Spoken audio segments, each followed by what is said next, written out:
Almost every leadership role calls on us to develop the skills of others. Yet, most leaders have never had any formal training or even a single course on how to teach. In this episode, key strategies from the science of learning that will help you develop others faster and better. This is Coaching for Leaders, episode 421. Produced by Innovate Learning, maximizing human potential. Greetings to you from Orange County, California. This is Coaching for Leaders, and I'm your host, Dave Stachowiak. Leaders aren't born, they're made. And this weekly show helps you discover leadership wisdom through insightful conversations.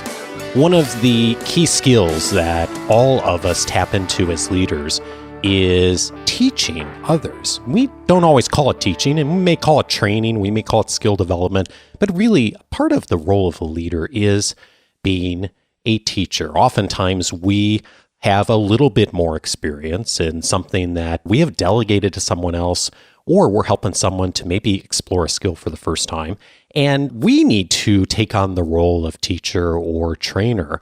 And yet, most of us have received absolutely no training on how to do that. And if we have received training, it's been in a lot of other areas.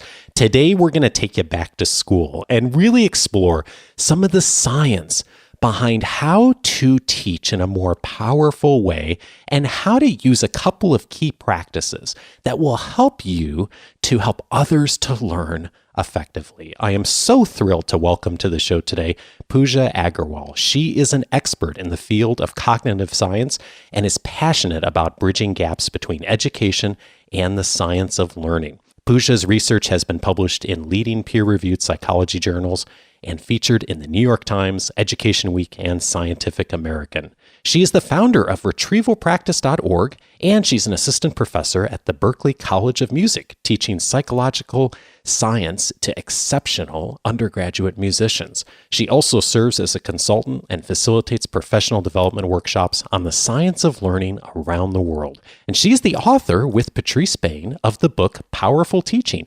Unleash the Science of Learning. Pooja, so glad to have you on the show. Thank you so much. I'm so excited to chat with you today. Oh, me too. We're going back to school, and you and I could geek out on this for hours, couldn't we?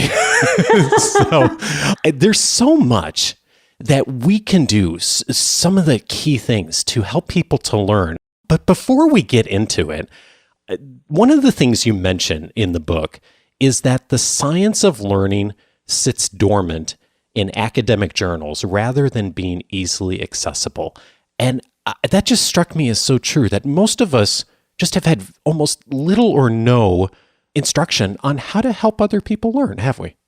Right. Yes. And it's so critical. We're all learners. And as you said, we're all teachers in any capacity, as leaders, as educators in the classroom, as parents. We're all learning and teaching, but there's still this either ambiguity around it in the research, but at the same time, it's intuitive. We do it every day, even without thinking about it. There's also a lot of things culturally that we've heard that are, in some cases, myths or just not true. And we're going to explore some of that today, too, so we can be really effective in the teaching and learning and training that we're doing. Before we dive in on the strategies, I think it might be helpful to do a quick overview of how the learning process works. And there's really 3 stages in how people learn. Could you walk us through how that works? These 3 stages that my co-author and I outlined in our book, Powerful Teaching, are based on a sort of very old, simplistic model of learning. So I would actually say there are lots of stages of learning. And as I like to say, learning is messy. It happens in lots of different ways for lots of different people.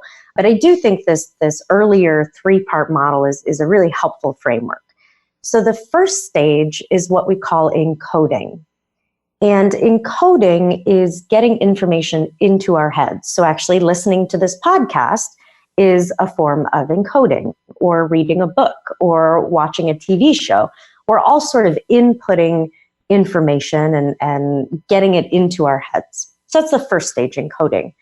The second stage is storage. So we hope that we're doing all this encoding, we're getting stuff into our heads. And with storage, we hope that information is stored, or we hope that it sticks, depending on the context, especially for the long term. So that's storage. And then the third stage is what we call retrieval. And so that's the kind of end process, or it can be, where we then pull information out. We're retrieving almost like a golden retriever that goes to get something and bringing it back, when we almost mentally time travel and try to remember the most recent movie we watched. That is a form of retrieval. And so in the book, I give an everyday example that I'm sure all of us have experienced, where I was in California, actually. I was in Oakland visiting family, and I was trying to get to a coffee shop. I had asked my brother, is there a quiet coffee shop nearby that's good to work at? And he had said, oh yeah, it's four blocks down the street. You really can't miss it. I thought, okay. So he told me the name, and I woke up the next morning and I couldn't remember the name of the coffee shop. And of course, without knowing the name, I didn't know how to look it up on Google. Yeah. So I had to ask him for the name again. And even that process, asking him about a coffee shop and him telling me the name, is that first stage of encoding. And then we have this intuitive, automatic sense of course, I'm going to remember that in the morning. Of course, it's going to get stored. And then when I came to retrieve it, it just flew out of my head. I tried that mental process of retrieving the name of the coffee shop and where it was located. So those are, in a very simple way, the three stages of learning that we like to think about. One of the things that strikes me in thinking about those three stages, when we think about training someone, or in your capacity as an educator in the classroom, is a lot of the, at least for me, the traditional thinking about what is training, what is education, what is learning, is around the encoding piece, but not as much around the other side of that, which is the retrieval. And retrieval is a key strategy in actually helping people to learn better. Could you tell us a little bit about retrieval practice and what's so significant about it?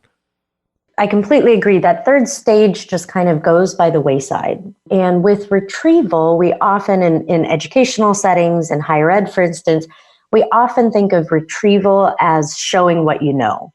So we might assess students with a final exam, and that's retrieval. They're having to think about what they encoded, what they learned. They're thinking about and figuring out, did it stick? And then they're outputting it on an exam.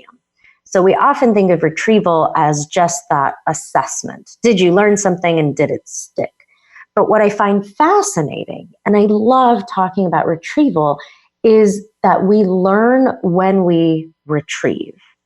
So one example I like, and Dave, I'm not sure if you do you enjoy pub trivia or bar trivia?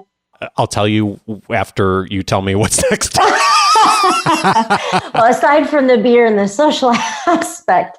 Yeah. I know what you're talking about. Okay. Yeah. People love going to bars and coming up with, answers to trivia. Of course, Jeopardy's a lot of fun. And we like testing our knowledge. We like retrieving. But then at the same time, it seems maybe counterintuitive that by that act of retrieving, we are helping us remember something in the future. So I'll give you another example. And Dave, I'm curious if you remember this since we mention it in the book. Do you remember or know the number of bones in the adult human body? 206.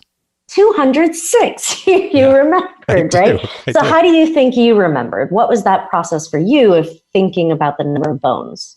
So it's funny you asked this because I literally read it last night when I was preparing for the conversation. And my memory from school was that it was a little bit over 200. And I remembered Bonnie's favorite number, which is 208, which is a whole story behind that, which I won't bore you all with.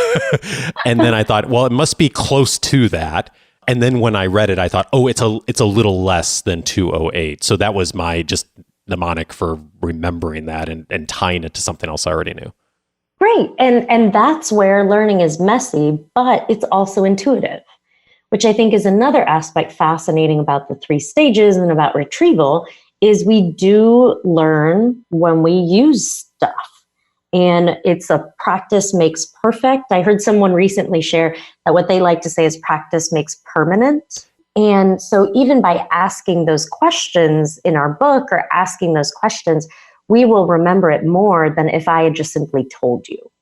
So for instance, if I had simply told you, oh, here's a feature of, poll everywhere, or I really like using Google Keep as a productivity tool. So here's how you can do something on Google Keep, as opposed to having you retrieve it and do it yourself. And we know that that's how we learn, but then again, in different contexts, it just goes out the window. Yeah, I think this is such a significant point for leaders, is this, rather than looking at retrieval as just we do it when it quote unquote counts, like in an assessment or maybe in front of a customer or client, is we actually do this as a regular practice during the learning process in order to help people to learn. And the thought that comes up for me, we had an episode recently on delegation, and one of the questions that a leader often finds themselves asking when they've delegated some work is, do you understand? Does this all make sense? And most people are going to say yes, because they don't want to look silly in front of their boss. Or even if it's not 100% clear, they may say yes, rather than asking a question that, when I've read your book now, thinking like, that's the wrong question to ask. The right question to ask is, tell me what you remember from this conversation, or what are the key things that are part of this project that are the deliverables, and asking that person to actually articulate it so that not only can you assess where they are in the learning stage, but also it helps them to learn and reinforce what they're learning. Yes. And so to go back to those 3 stages by saying, do you understand that, almost again focuses on that encoding stage. Did you get it? Did you get it in? As opposed to, can you retrieve it and actually tell me what it is? One of the other key points that I love, and there's so many applications of this for leaders too, is stop reviewing things. Instead, ask for what was discussed. Tell me more about that. Yes. So one example I love to think about and to get feedback on is, often as leaders and managers, we sit in so many meetings.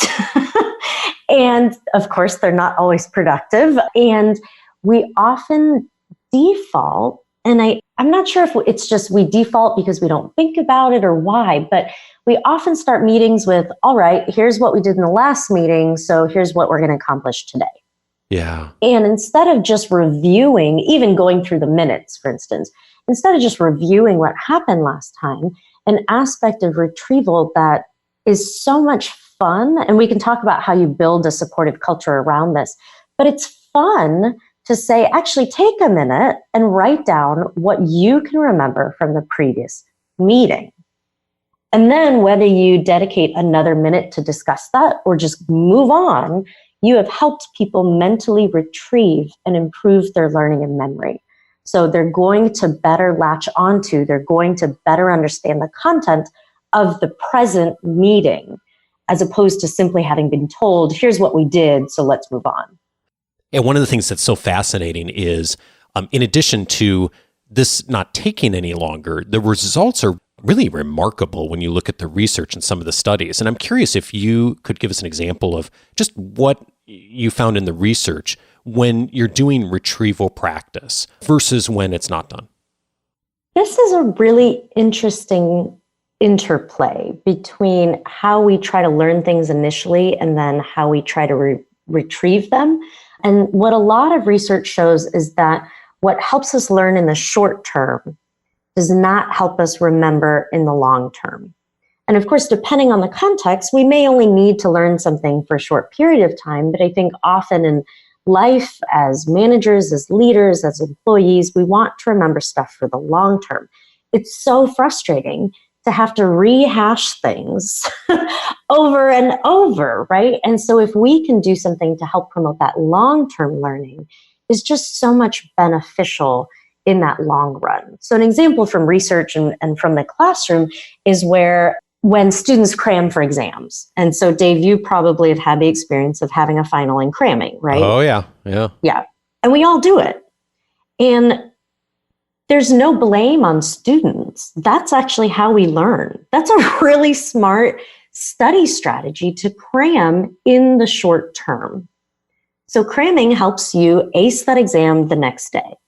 But as soon as you take that exam, what happens to you, Dave, when you've been in this situation? 48 hours later, half of what I quote unquote learned seems to be gone. Right. And so in both this research and in everyday life, we often do things to remember what we have learned in the short term and not in the long term. So I'll give an example from everyday life, but it applies in lots of other contexts, is when we read books, sometimes we highlight, we might write some notes in the margin, and we might, take notes on a piece of paper or electronically on a Word document. In a simple switch that takes no extra time, I don't think, or maybe takes an extra minute, but pays off in the long run, is let's say you're reading a book, and at the end of the chapter, you simply write down, what do you remember?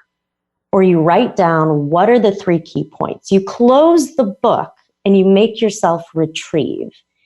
And all of this research shows that you will remember more. You will benefit from having just dedicated the time to reading that book if you retrieve after you're reading as opposed to just taking notes. And that kind of gets to the word practice and retrieval practice too, right? This is a practice ongoing in learning. And if you're doing that consistently, the ability to learn over the long term is really substantial. Yes. So that practice of retrieving frequently, the practice of even getting more comfortable with retrieval. We're all embarrassed when we forget someone's name at a networking event. Yeah. And the more we can retrieve and practice that retrieval, the more stuff will stick.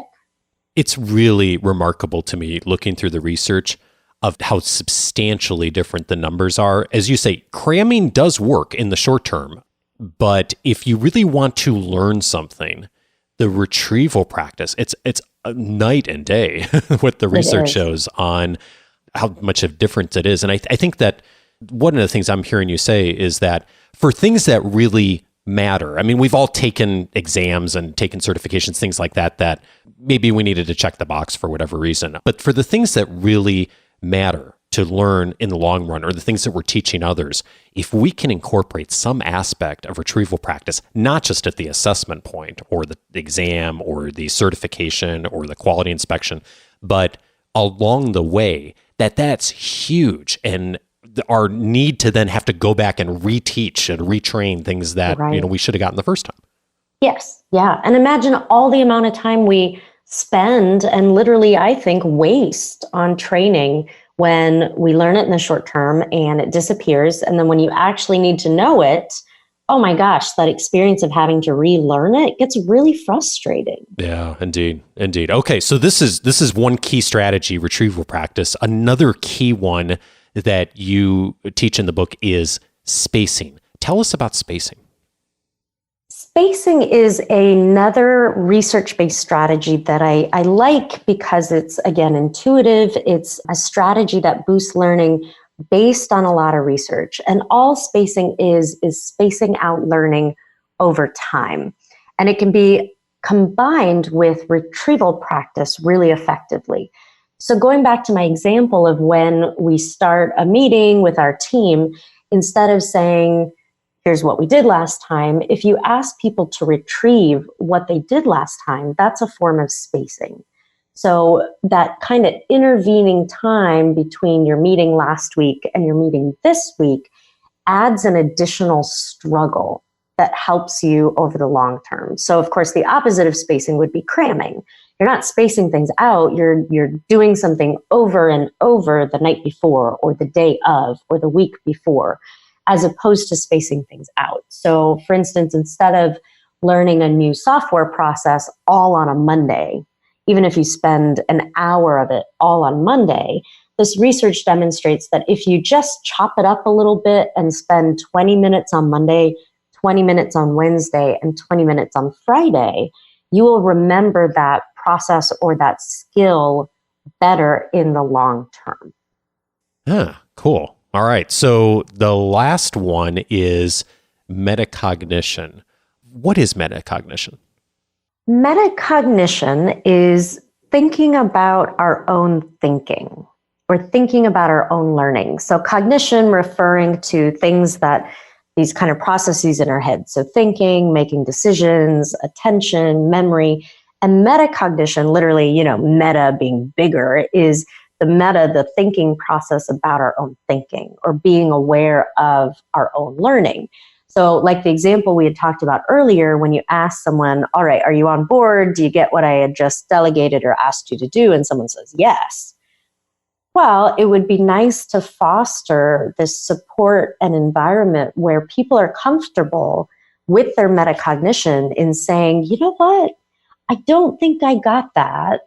Can you clarify for me again? Or can I retrieve and repeat this back to you? And you to help give me feedback so I am more aware of what I know and what I don't know. And so often I worry that in workplace settings with metacognition, we're too quick to jump in with, yes, you've got it right, or you got that wrong, so let me fix it real quick. As opposed to letting people be a little uncomfortable with, do I know that or do I not know that? So an example with my college students is when they have weekly quizzes, because they have retrieval all the time. So when they have weekly quizzes on a short answer question, I just simply have little check boxes that say nailed it or not sure. And students can take a moment, either while they're writing a response or afterwards, to take a second to just think about, engage their metacognition and checkbox the nailed it or the not sure box. And that way they are becoming more aware of their own learning. And I'm wondering, as a leader, if we're teaching something, if we could do a bit of that as well too, of, like you said, rather than jumping in so quickly, to help people to raise their awareness of, do they really understand this or not? And making that safe to say, no, I don't quite have it. Because I don't know if any research has been done on this, but I just wonder, like, how much waste happens in organizations of time and resources because someone says, yeah, I got it, or yeah, I know how to do that. And of course, they really don't. Either because they don't want to say, or because they just don't have the awareness, which I think is true a lot of the time, is they're not aware that they don't understand something. And I'm wondering, when you think about that context, is there a question or a practice or something that you'd encourage someone to do in conversation as you're training someone that would just help to move a little bit in that direction of helping people to build that awareness? I like to think about that, fostering that supportive environment where people are comfortable making mistakes. Again, going back to that productive struggle, the desirable difficulty, we need to encourage people to retrieve and to make mistakes. And we all learn from our mistakes. And so how can we help people, especially adult learners in the context of the workplace, how can we help people be comfortable with making mistakes, with recognizing, acknowledging that they don't know something? And there are two ways I like to approach this. One is that I like to ask a lot of retrieval questions that have no right or wrong answer. So one question I like to ask, and we ask in Powerful Teaching, is what people's least favorite ice cream flavor is. So not your favorite ice cream, but your least favorite. Can you think of your least favorite, Dave? That the neon blue ice cream that they have at Baskin Robbins that has little gum pieces in it that my daughter loves to get, and I just think is just disgusting. Yeah, I'm with you. I think, is that Superman ice cream? I don't know. Yeah. Anytime I see it, I'm just horrified, though. And my least favorite is mint chocolate chip, which is very controversial. Oh, but yeah. I don't like mint chocolate chip. There's a whole nother conversation we could have about that. We should have a whole podcast episode just about least favorite ice creams. People get really intense about this, right? And all we did is we just retrieved. You thought about your daughter eating that ice cream. Yeah. And that's retrieval. It has no stakes attached to it whatsoever. So I've got a lot of examples about these no stakes optional questions. I call them retrieval warm-ups, that even when I'm giving workshops with adults, I start off with these warm-ups to help foster this sense of, oh, we're retrieving, but there are no consequences attached to it. So even making that point, modeling that helps. And then the second component I feel is making those kind of no stakes judgments again. So not putting someone on the spot and saying, do you know it or not? But maybe giving someone a moment to feel comfortable to think about, do I know it or do I not know it? It can make a really big difference as opposed to just putting someone on the spot and saying, tell me what you know, or can you do it or not? I'm a big fan of having everyone write and retrieve individually or type on a computer individually. That's why I suggest at the beginning of a meeting is to have everyone engage in retrieval by writing down what they can remember. Because I'm sure we've all been in a situation where there's one person who speaks up and always knows everything and everyone else is shy to speak up. But if we all engage in that retrieval, that metacognition, do I know it or I don't, and spend that time doing it without being put on the spot, without having those stakes, then we can move towards sort of the higher stakes of training. Did you get what we need you to get from that training? How can we then make you comfortable with making mistakes?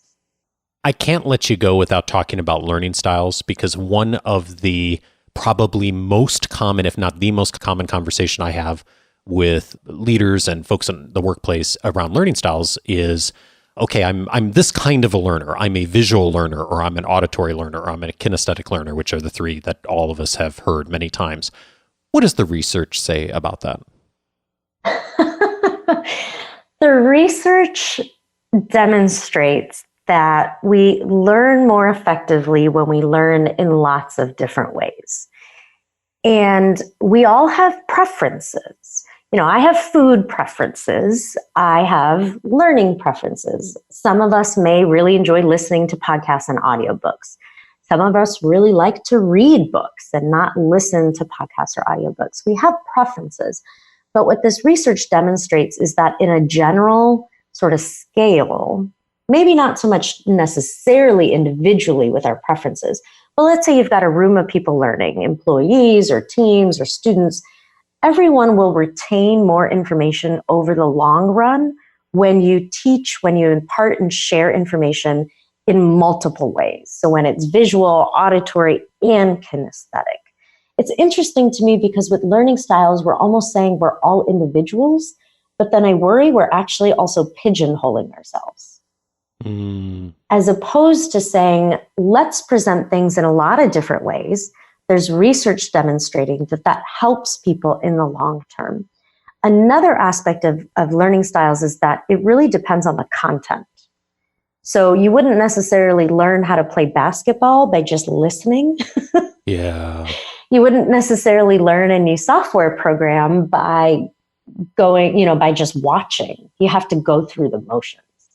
And so even if we have these preferences, learning demonstrates that it's much more effective to learn in different ways. Just because I teach half of my students, let's say half of my students are deemed to be visual learners and half of my students are auditory learners.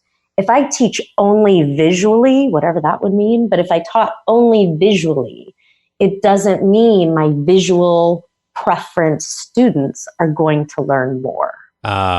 So there's a difference here between like and effectiveness, right? So I may have a preference for auditory learning or encoding, as we were talking about earlier, but it doesn't necessarily mean that that's a better learner than I would be if I was doing kinesthetic learning or visual learning or anything else, right?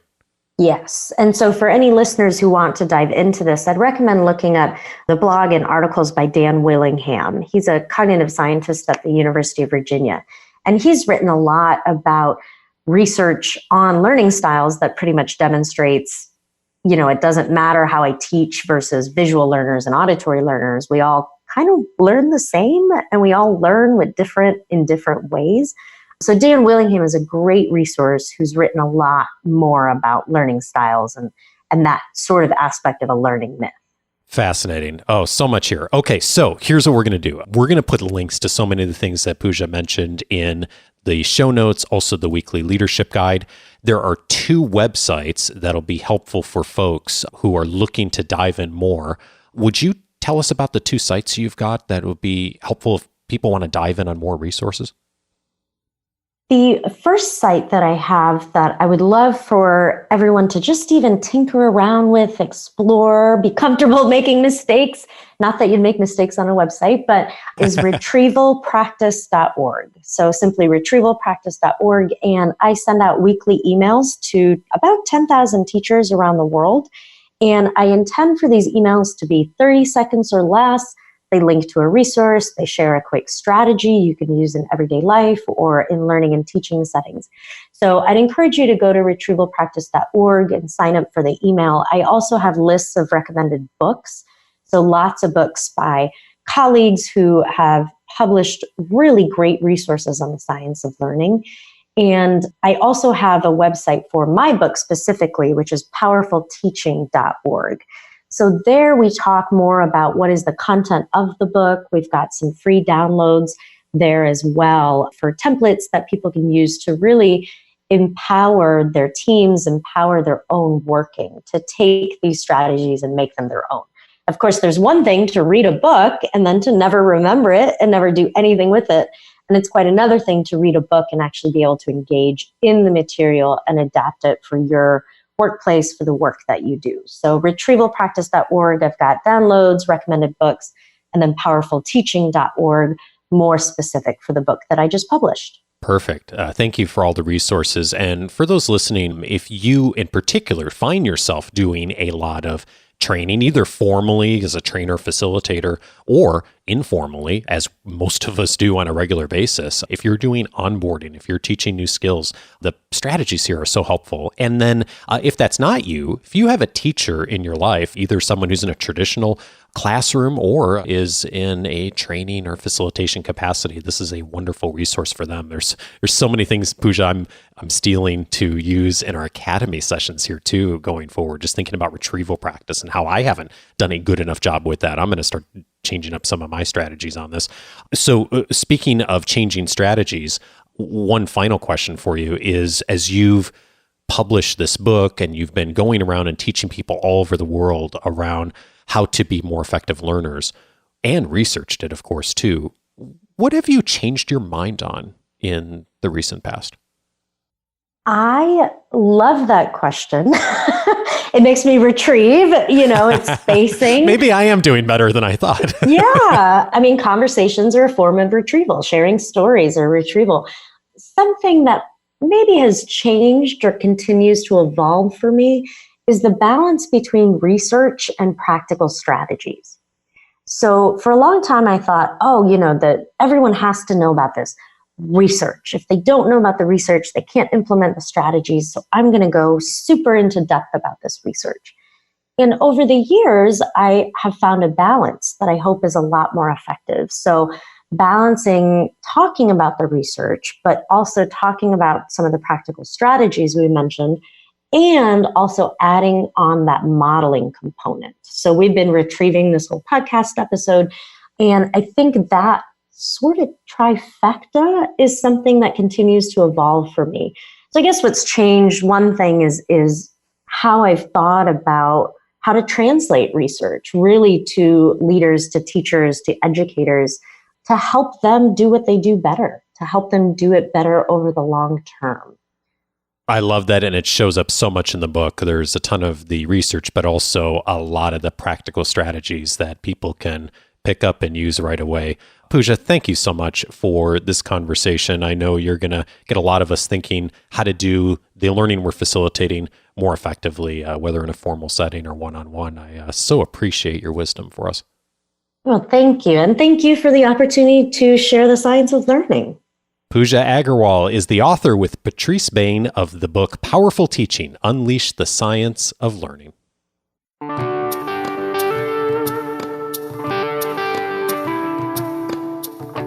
Thank you, Pooja, and several related episodes to today's conversation. If you, like me, are thinking about how to get better at helping others to develop, I'd recommend episode 32, The Best Way to Do On-the-Job Training. In that episode, I walk through some of the key strategies that I have used over the years, things that I learned in my work at Dale Carnegie that helped me to develop others, some key principles there. It fits in very well with this conversation. Doesn't reflect all of the recent research, but a number of practical things that will be helpful to you there. Again, that's episode 32. Also, I'd recommend episode 237. These coaching questions get results with Michael Bungay-Stanier. As you heard about in today's conversation, being able to ask questions and help folks to retrieve what it is that they have encoded and stored previously is very helpful. And of course, coaching questions are another avenue to be able to do that well. And episode 237 is a great starting point for that. It features the work of Michael Bungay-Stanier. It's probably my favorite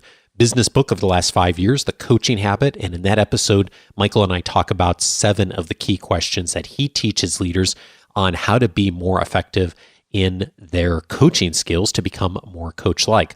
I also would recommend episode 273, The Essentials of Adult Development with Mindy Dana. In that episode, Mindy and I talked about just the different ways and levels that people show up in the workplace as adults and the different development levels that people show up as. And you will see all of those development levels in virtually every team that you have the privilege of leading or influencing in organizational life. Episode 273 is a really good overview of some of the broad brushstrokes on what kind of folks show up and the levels they're at. So check that out if that'd be helpful to you. And then finally, I'd recommend episode 405, my recent conversation with David Marquet on developing leaders before you leave.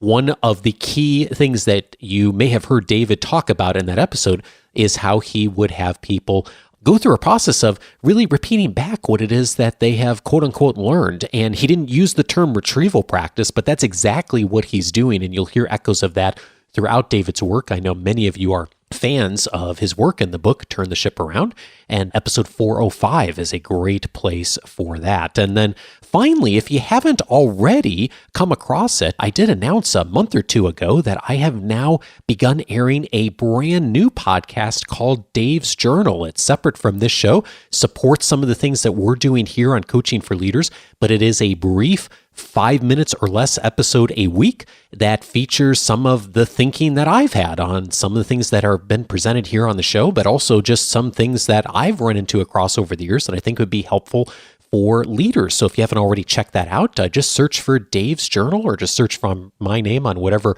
podcast app you use to listen to the show and you'll track it down. Let me know if it's helpful to you. I would love to hear. And while you're online, please take a few minutes also to activate your coachingforleaders.com free membership if you haven't already. Once you do, it's going to give you access to the entire library of episodes since 2011, now also including Dave's Journal. Those are also being cataloged there as well and searchable by topic.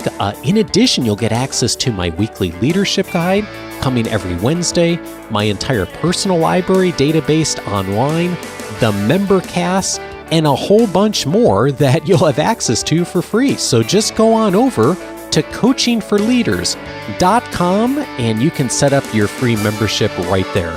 Thank you so much for listening. If you benefited from this conversation or you know someone who's doing a lot of training or skill development right now, please take a moment and pass it along to them. And thanks in advance if you do. Have a fabulous week, and I'll see you back next Monday for our next conversation about leadership. Take care, everyone.